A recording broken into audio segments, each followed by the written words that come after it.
Hi, welcome to podcast 5. So in our previous podcast, what we've been looking at is the two forms of behaviourism, crude behaviourism and Rileyan behaviourism, and Armstrong's disagreements with both, really.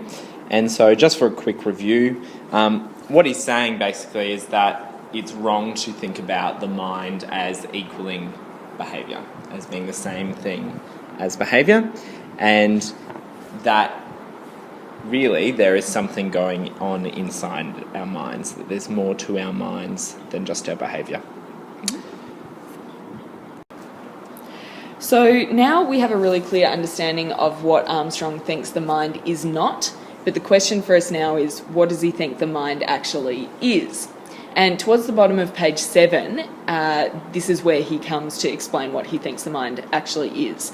We know that he thinks the mind is something that's actually going on inside my head. It's not just the behaviour that we express outwardly.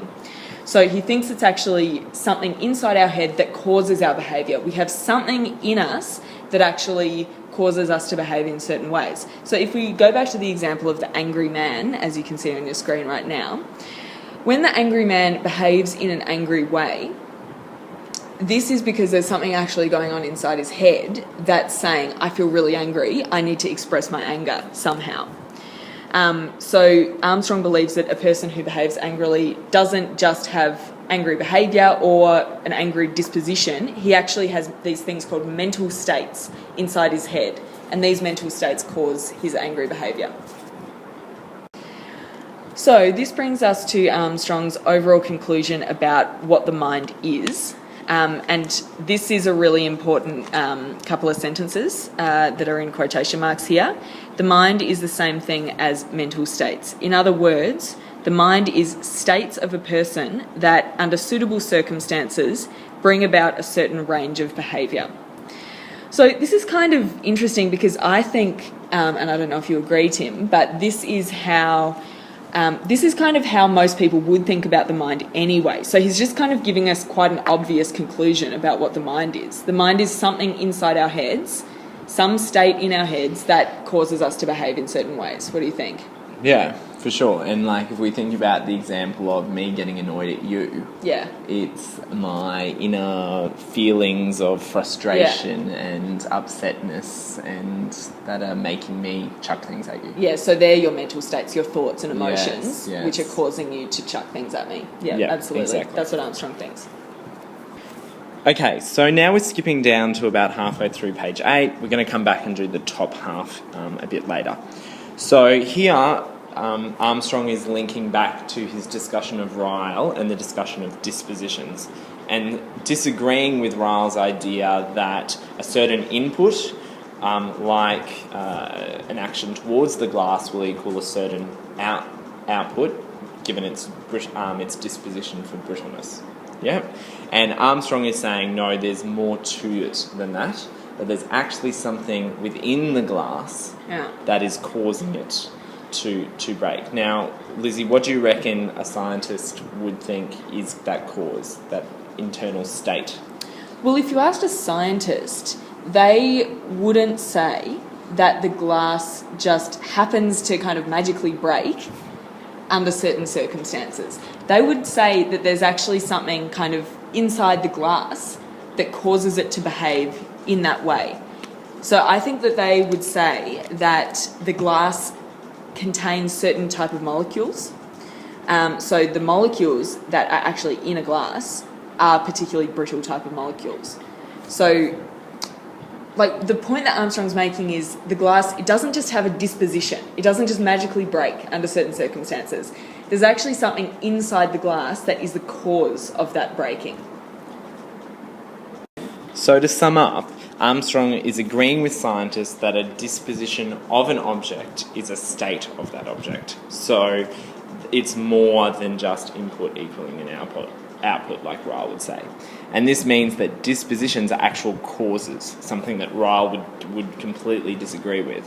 which in suitable circumstances actually bring about those happenings that are the manifestations of the disposition. So the internal makeup of the glass leads to that external happening in terms of it breaking. So it's kind of like, you know how he talked about the mental states? A glass doesn't have mental states, but it has internal, like, chemical states, you could say. There's something in it that causes certain behaviour. Yeah, great. So this definitely is one of the harder concepts in Armstrong's reading, and we really encourage you to go back and probably listen to this section of the podcast a couple of times to try and help you get through it. Maybe draw a little diagram if that helps, or take some notes. And feel free to talk to us about it as well.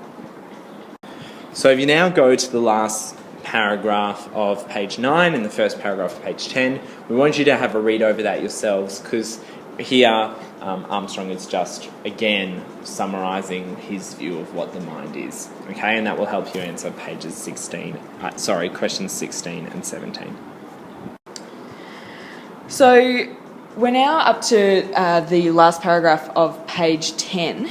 And here, actually, Armstrong is just kind of summarising his argument again. He just kind of repeats himself here a little bit. But I thought it would be worth mentioning it because he does it in quite an interesting way. And this might help you understand everything he's previously said a little bit more clearly. He refers to a philosopher called Hegel. And Hegel had something called Hegel's dialectic, which, just bear with me while I explain it. Hegel had this theory that everything in reality can kind of be summarised with a thesis, an antithesis, and a synthesis. So basically, a thesis would be like something that you think, yeah? And then an antithesis, you can tell by the word anti, the antithesis is the opposite of the thesis. And then the synthesis, you can probably guess, is like the combining of the thesis and the antithesis. It's coming together. So we might make a statement about something, that would be our thesis. Someone would come back and say, no, you're completely wrong. That would be the antithesis. And then we'd realise that the actual truth was a combination of those two statements. Yeah, and to help you guys, we've defined each of those terms up in the glossary section for that part of the text. So Armstrong uses this structure to kind of summarise the ideas about the mind. So he says, well, the thesis, which is what people really used to believe back in the day, this was kind of dualism, right? People stated that the mind is an inner arena. It's like a spiritual substance inside our heads that causes our behaviour. That's the thesis. Then people, especially around the time of the scientific revolution, people really contradicted that by saying that no, the mind is just outward behaviour.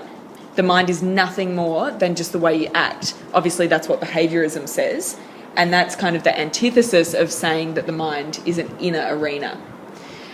So what Armstrong thinks is the truth is like a combination of these two things. He thinks that the mind is kind of inside us. It's an inner principle because he thinks that the mind is mental states that are happening inside our heads. But he thinks that it is an inner principle that is identified in terms of the outward behaviour it is apt for bringing about.